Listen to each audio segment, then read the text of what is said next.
कुत्रा जर माणसाला चावला, लक्षात ठेवा, कुत्रा जर माणसाला चावला तर त्याची बातमी कधीही होत नसते, परंतु माणूस जर कुत्र्याला चावला, लक्षात ठेवा, माणूस जर कुत्र्याला चावला तर त्याची बातमी होते. मग येथे कुत्रा माणसाला चावला की माणूस कुत्र्याला चावलं, कोण कुणाला चावलं कळायला मार्ग नाही, परंतु दिवसभर बातमी सुरू आहे. आज माझा सकाळी कीर्तनाचा कार्यक्रम होता, त्यामुळे या विषयावर बोलता आलं नाही, भाष्य करता आलं नाही, परंतु मधून फेसबुकवर बघत होतो, कुत्रा माणूस कोण कोणाला चावलंय काही कळायला मार्ग नाही.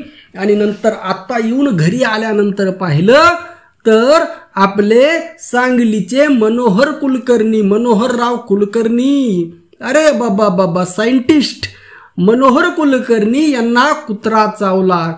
बाबा आता मला तर त्या कुत्र्याची चिंता वाटायला लागली. प्रत्यक्ष मनोहर कुलकर्णींना जे आंबा खाऊन या जगतामध्ये आलेले आहेत, आंब्यामधून ज्यांचा जन्म झालेला आहे, असे मनोहर कुलकर्णी यांना कुत्रा कसं काही चावू शकतो? ज्यांचा जन्म चमत्कारातून झालेला आहे असा व्यक्तीला कुत्रा कसं काही चावू शकतो? ज्याने अनेक बहुजन समाजातील, मराठा समाजातील मुलांना नासवण्याचं काम केलेलं आहे, त्यांचा मेंदू हँग करण्याचं काम केलेलं आहे, ज्याने संपूर्ण आयुष्य छत्रपती शिवाजी महाराजांची, महात्मा फुलेंची, तुकाराम महाराजांची बदनामी करण्यासाठी खर्ची घातलेला आहे आणि या लोकांच्या बहुजन पोरांच्या डोक्यामध्ये विष पेरण्याचं काम केलेलं आहे, अशा माणसाला कुत्रा चावतो.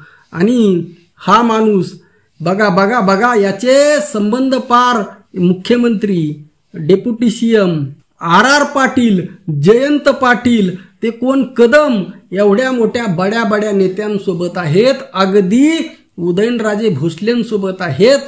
अशा व्यक्तीला जर कुत्रा चावत असेल आणि अशा व्यक्तीला जर आमचे बहुजन समाजातील, मराठा समाजातील, ओबीसी समाजातील युवक जर भुलत असतील तर अशा मला या आंब्यापेक्षा किंवा या मनोहर कुलकर्णीपेक्षा या मुलांची जास्त कीव येते, बुद्धीची कीव येते.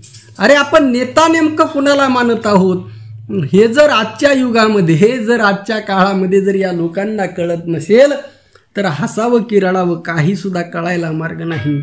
परंतु मला आज कुणीतरी त्या कुत्र्याला प्रोटेक्शन देणं गरजेचं आहे. त्या कुत्र्यावर कधीही आता हमला होऊ शकतो, त्यामुळे जो कुत्रा चावलेला आहे त्या कुत्र्याला स्पेशल प्रोटेक्शन येथील सरकारने देणं गरजेचं आहे. ज्या पद्धतीचं स्पेशल प्रोटेक्शन येथील सरकारने खास करून देवाभाऊने देवेंद्र फडणवीस यांनी प्रशांत कोरटकरला दिलेलं आहे, अगदी त्याच पद्धतीचं स्पेशल प्रोटेक्शन आता या कुत्र्याला सुद्धा देणं गरजेचं आहे. परंतु आता इथे कुत्रा महत्त्वाचा आहे की मनोहर कुलकर्णी महत्त्वाचा आहे? आता सरकारची प्राथमिकता, जो माणूस, लक्षात ठेवा, जो माणूस मुख्यमंत्र्याच्या जवळचा आहे, उपमुख्यमंत्र्याच्या जवळचा आहे, त्यालाच प्रोटेक्शन भेटणार. म्हणजे आता कुत्र्याचं काही खरं नाही. गृहमंत्री सगळे आता कुत्र्याच्या शोधामध्ये असतील, सगळं प्रशासन आता त्या कुत्र्याच्या शोधामध्ये असेल, म्हणजे कुत्र्याचं जीवन खतरेमध्ये आहे. कारण हा मनोहर कुलकर्णी सरकारचा लाडका आहे.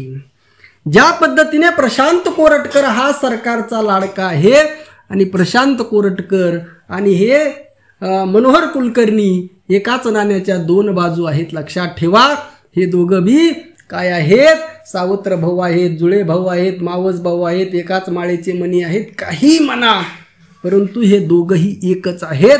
जितकं विष प्रशांत कोरटकर याच्या पोटामध्ये आहे छत्रपती शिवाजी महाराजांविषयी, मराठा समाजाविषयी, येथील बहुजन समाजाविषयी, तितकंच विष या मनोहर कुलकर्णीच्या पोटामध्ये सुद्धा आहे.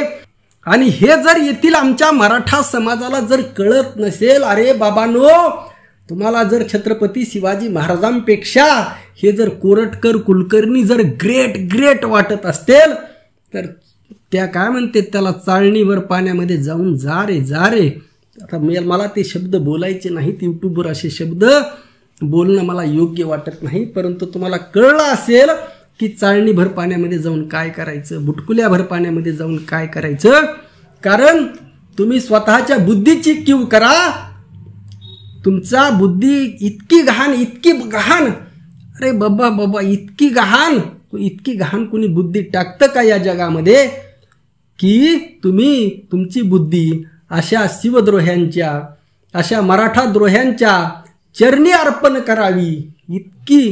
इतकी गहाण बुद्धी असू शकते का, याचं सुद्धा मोठं आश्चर्य आहे.